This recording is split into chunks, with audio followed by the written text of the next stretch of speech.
Trump did point out how much respect he had for Holder over how he protected President Obama. Back to me to discuss Alan West and Ned Ryan. And Alan, you became famous for putting the protection of people that served you and vice versa before everything else, no matter how consequential your actions may have been at the time. And President Trump seems to want that same sort of loyalty from those around him. Is that wrong, or is that just natural? Well, one of the things that I told my soldiers as a battalion commander was that the most expendable person in that unit was me. And it was my responsibility to make sure that they were kept safe. And so I think that President Trump kind of stepped on it in this conversation he had with the New York Times. First of all, I don't think that you want to lift Eric Holder up in any way, shape, and form. He was the most partisan, most politicized attorney general that we've seen in quite some time. And the attorney general's job is not to protect the president of the United States of America. The attorney general's job is to be our top law enforcement officer and to stand up for the Constitution and the rule of law in this country, something that Eric Holder did not do if you think about the new Black Panther case, Operation Fast and Furious. So I think the president missed the mark on this. Well, Ned, he was saying that he had great respect.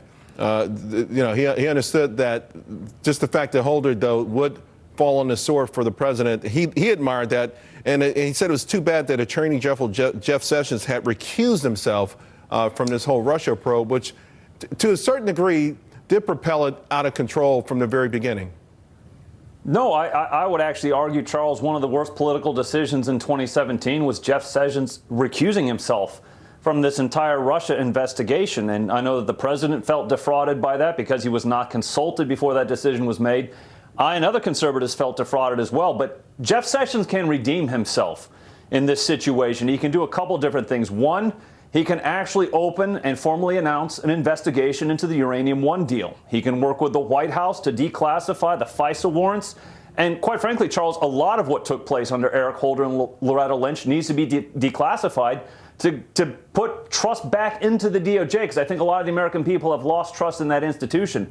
But I would offer one more thing that Jeff Sessions can do to recuse himself. I think he got terrible advice from his former chief of staff, who thankfully is no longer with him at the Department of Justice, and he can announce that he is in fact not conflicted in this investigation, and he can then step back in and take charge of the special counsel. He can actually do this, Charles. I think he got terrible advice, and I think he needs to re-examine. If he is not conflicted, he needs to announce he's not conflicted and take control of Bob Mueller's investigation. Well, and to that point, Colonel West, you had Representative Nunes saying the DOJ and FBI still not coming forward with all the documents requested with the dossier, which they won't even say, hey, is valid.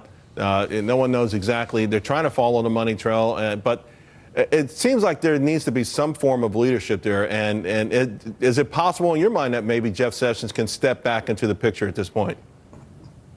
Well, I think that that's something that's very important for him to do. Of course, the media will go apoplectic if he does. But when you look at the Department of Justice, when you look at the FBI right now, the American people just really don't believe that there's any type of leadership there. They believe that there is a deep state operation that is going on to do everything to undermine President Trump and also undermine the rule of law in the United States of America. So I think that Attorney General Sessions does need to reassert himself and reassert his leadership and get people to know that he is the Attorney General, and this is not about protecting anyone other than the fact that we have a rule of law in this constitutional republic. Yeah, because right now, go ahead, Ned. No, it's about restoring trust and faith in these institutions, right, Charles. And I've said this before, I'll say it again. This is why 2016 happened. People lost faith and trust in their institutions. But I would say this, Charles. Jeff Sessions and Christopher Wray over the FBI need to understand that their loyalty is first to the Constitution and then to the civil liberties of the American people, which I think were terribly abused by the DOJ and the FBI under the Obama administration, and they need to go towards extreme transparency in all things. And I have to tell you, I have to agree with Colonel West here. I do not understand the delays in these answers regarding this fake Steele dossier. Let's get to the bottom of this, because again, I think the Russia investigation in many ways was based off this fake dossier funded by Democrats. Right. It's not a legitimate investigation. Colonel West, on that note, we saw over the past and the prior 8 years, and even now, a certain disdain for Congress. Has Congress abdicated their role in the way the founders set up our government? Because they feel, I hate to say it, almost worthless at this point.